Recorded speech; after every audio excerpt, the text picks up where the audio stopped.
عاجل خبر ایران کې د افغان کډوالو د شکنجې په هکله وضاحت ورکړو. سلام ستړي مه شئ، وخت مو په خیر. دوستانو که غواړئ چې زموږ نور خبرونو ته تاسو ورسیږي نو همدا اوس د سره لوی افغانستان چینل سبسکرایب کړئ. د ایران ځواکونو له لوري افغان کډوالو سره د ناوړه چلند ویډیوګانې د رسنیز کېدو هم مهاله په کابل کې د ایران سفارت وایي چې د دواړو هیوادونو ترمنځ د روابطو خرابوالي په هدف توطئې روانې دي.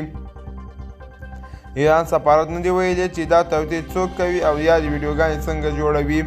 دا په داسې حال کې ده چې په خپاره شوې ویډیوګانو کې مستند بڼه لري او په حقیقي ډول د ایران په خاوره کې ایران ځواکونه پر افغان ماشومانو د جنسي تیري، افغانانو د ښکنځلو او د افغانانو کډوالو ته د شکنجې ورکولو په حال کې ښیي.